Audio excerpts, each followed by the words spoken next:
Predpokladajme, že montujete 10-metrovú stupačku pre rozvod teplej pitnej vody v takom menšom bytovom dome. Montáž prebieha v marci, teplota vzduchu okolo 10 stupňov. Za pár dní je všetko namontované a systém začne nabiehať. To znamená, že rozvodom teplej vody začne prúdiť voda s teplotou povedzme okolo 55 stupňov Celzia. Viete, o koľko narastie táto stúpačka v dôsledku tepelnej rozťažnosti potrubia? Vaša odpoveď by mohla byť 5,4 mm, ale pokojne aj 9 cm. A v oboch prípadoch by ste to mali správne, pretože presná odpoveď závisí od toho, aký typ rúry použijeme.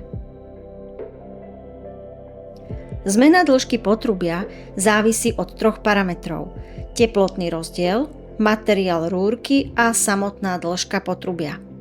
Vráťme sa k našej stupačke z úvodu. Máme stupačku s dĺžkou 10 metrov.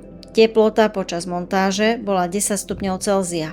Voda, ktorá následne začne do systému prúdiť, má 55 stupňov Celzia. Takže naše potrubie je vystavené teplotnému rozdielu 45 Kelvinov. Každý materiál, z ktorého je rúrka vyrobená, má svoj vlastný tzv. Koeficient tepelnej rozťažnosti. Ten určuje, o koľko sa rúra pri danom teplotnom rozdiele predĺži.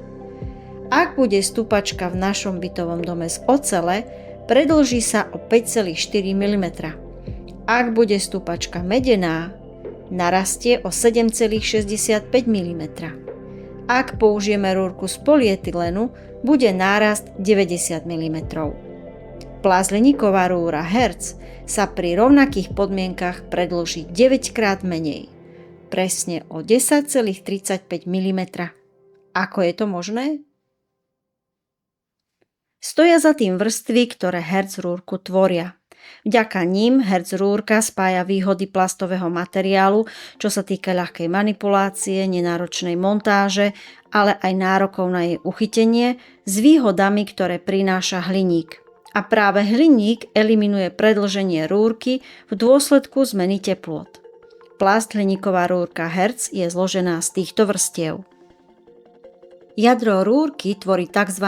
PERT, čo je polyetylén so zvýšenou odolnosťou voči teplote. Nasleduje hliníková vrstva, ktorá je po celej dĺžke rúrky zvarená natupo, čo zabezpečuje pevné spojenie bez prekrytia materiálu. Vonkajšia vrstva rúrky je opäť PERT, vrstva odolná nielen voči vysokým teplotám, ale aj UV žiareniu. Pevné spojenie jednotlivých vrstiev zabezpečuje adhézna vrstva. Napriek tomu, že predĺženie PERT rúrky predstavuje v našom konkrétnom prípade len okolo 0,1% dĺžky, existujú 3 situácie, kedy je potrebné počítať s tým, že k predĺžovaniu a skracovaniu rúrky bude dochádzať. Ide o situácie, kedy máme voľne vedené potrubie a ide o montáž potrubia pod uhlom, odbočky v potrubí a montáž dlhých, rovných úsekov.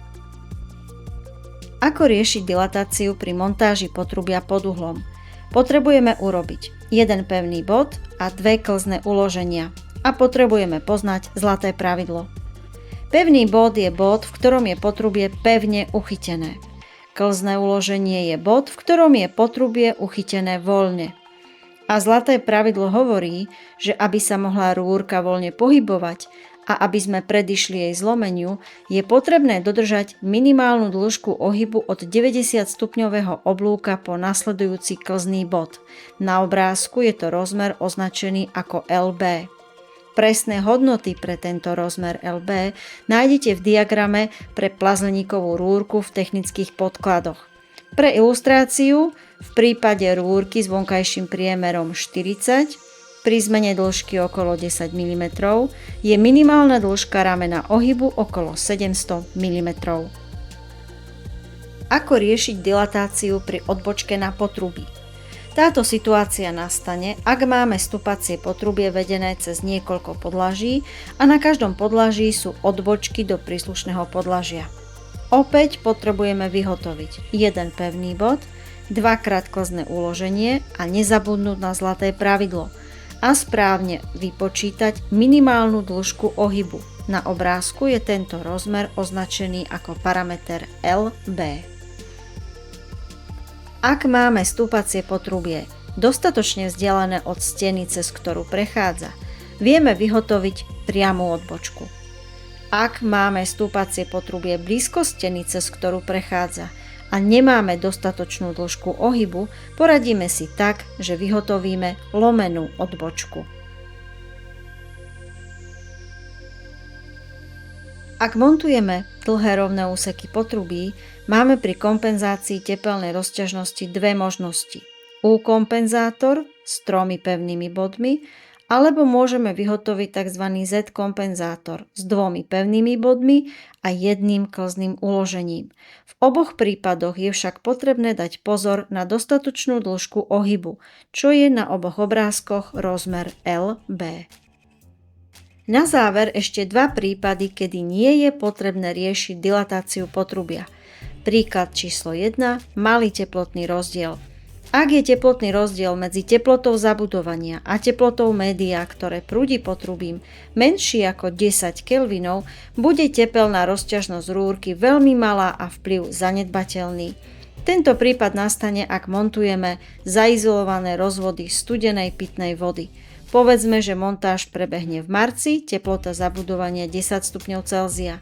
Teplota vody, ktorá bude prúdiť potrubím, je studená voda okolo 12 stupňov Celzia.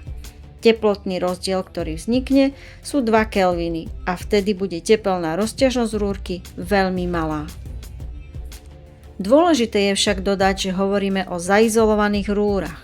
Izolácia v tomto prípade je veľmi dôležitá, aby nedochádzalo k teplotnému ovplyvňovaniu rozvodov studenej pitnej vody nejakými inými zdrojmi tepla, ktoré sa nachádzajú v bezprostrednej blízkosti. Môžu to byť napríklad rozvody teplej vody, alebo to môže byť aj teplota z vykurovaných miestností. Pokiaľ by sme mali rozvody studenej pitnej vody bez izolácie, platia všetky pravidlá týkajúce sa dilatácie potrubia tak, ako sme si ich povedali pred pár minútami. Druhý prípad, kedy nie je potrebné dilatáciu potrubia riešiť, je ak máme rovný dlhý rozvod s dĺžkou maximálne 10 metrov. Nepotrebujeme kompenzáciu, ale odporúčame umiestniť pevný bod v strede rozvodu. Takto nejak by sme mohli vyriešiť aj dilatáciu v bytovom dome z nášho príkladu. Ako v praxi vyriešiť pevný bod a klzné uloženie? Najlepšie je obrátiť sa na odborníkov typu Sikla, Hilty a podobne. Pre ilustráciu sme vybrali 2 príklady riešenia pevného bodu a riešenia klzného bodu z dielne spoločnosti Sikla.